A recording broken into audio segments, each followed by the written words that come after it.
Alors, Komlan Kogli, entrons dans le vif du sujet parce qu'au-delà de l'affaire Oumolou, il y a vraiment une constance au Togo, c'est que les activistes sont traqués, les leaders politiques sont traqués, même les simples citoyens. Il y a un état véritablement d'oppression au Togo qu'on ne peut plus évidemment occulter. Il y a de nombreux rapports là-dessus. J'invite les chers amis à consulter le rapport du représentant des Nations Unies au Togo en 2005.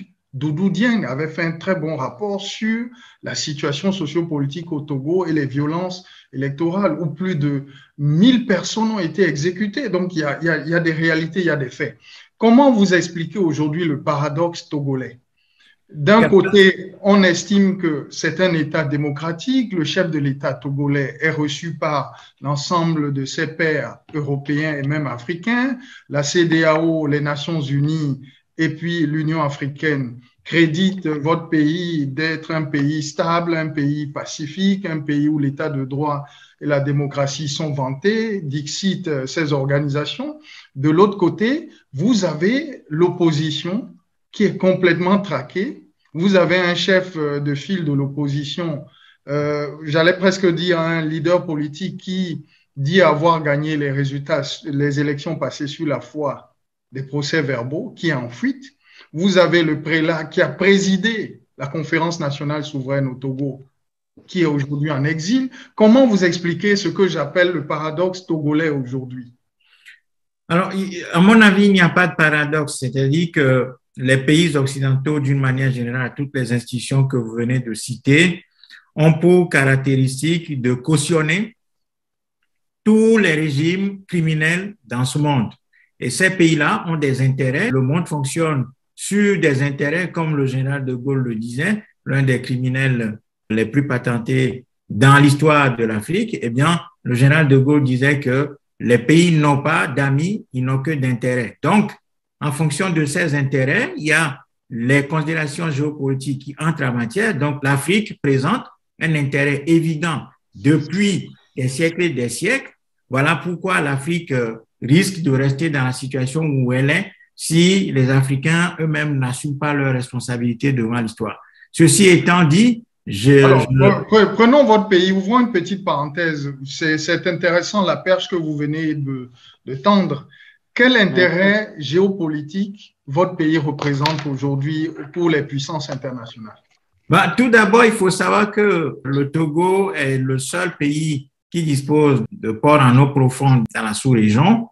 Donc, c'est un pays où transitent les grands bateaux. Les grands armateurs, les grands armateurs. Les grands bateaux passent par là. Donc, le pays alimente énormément ce qu'on appelle l'interland, donc les pays sahélo-sahariens. C'est un pays qui, d'abord, le premier coup d'État militaire contre un président démocratiquement élu au lendemain des indépendances, à savoir Sylvanus Olympio, a été opéré au Togo. À partir de là, le Togo a un attribut particulier, c'est-à-dire que le crime fait partie de l'ADN du gouvernement qui régente le Togo à partir de là. Et donc, toutes les guerres qui se sont déroulées dans la sous-région ouest africaine avaient pour point de soutien, point de fixation fondamentale le Togo, où plusieurs armes sont passées. La France avait considéré le Togo comme un pivot dans sa politique économique et militaire dans la sous-région ouest africaine. Aujourd'hui, cette politique-là est étendue à d'autres pays, les États-Unis notamment. On le voit très bien, les visites du général Carterham il n'y a pas très longtemps, c'est-à-dire le commandant. Le président d'Africom. Ouais. Voilà, d'Africom, qui est passé. On avait vu Hillary Clinton passer au Togo. Donc, le Togo, c'est un pays qui joue un grand rôle dans la sous-région ouest africaine, en ce sens que c'est un pays qui alimente tous les réseaux criminels en Afrique occidentale. Et quand un régime comme celui-là se trouve dans une position comme celle-là, eh bien, tous les pays et toutes les institutions l'adoubent et valorisent le pays. Donc, ceci étant dit, je veux écarter tout ça parce que le sujet qui nous préoccupe aujourd'hui, c'est l'arrestation de Jean-Paul Oumolou. Je dis que les Togolais ont un contentieux historique à régler avec ce régime. Et ce contentieux historique est fondé sur le crime fondateur de ce régime. C'est l'assassinat de Sylvanus Olympio. Et depuis lors, le crime se perpétue au Togo. Vous avez cité un certain nombre d'institutions tout à l'heure. On a connu des rapports qui ont fait de grand bruit en Afrique, au Togo. C'est le rapport d'Amnesty International qui a même qualifié le Togo d'un état de terreur.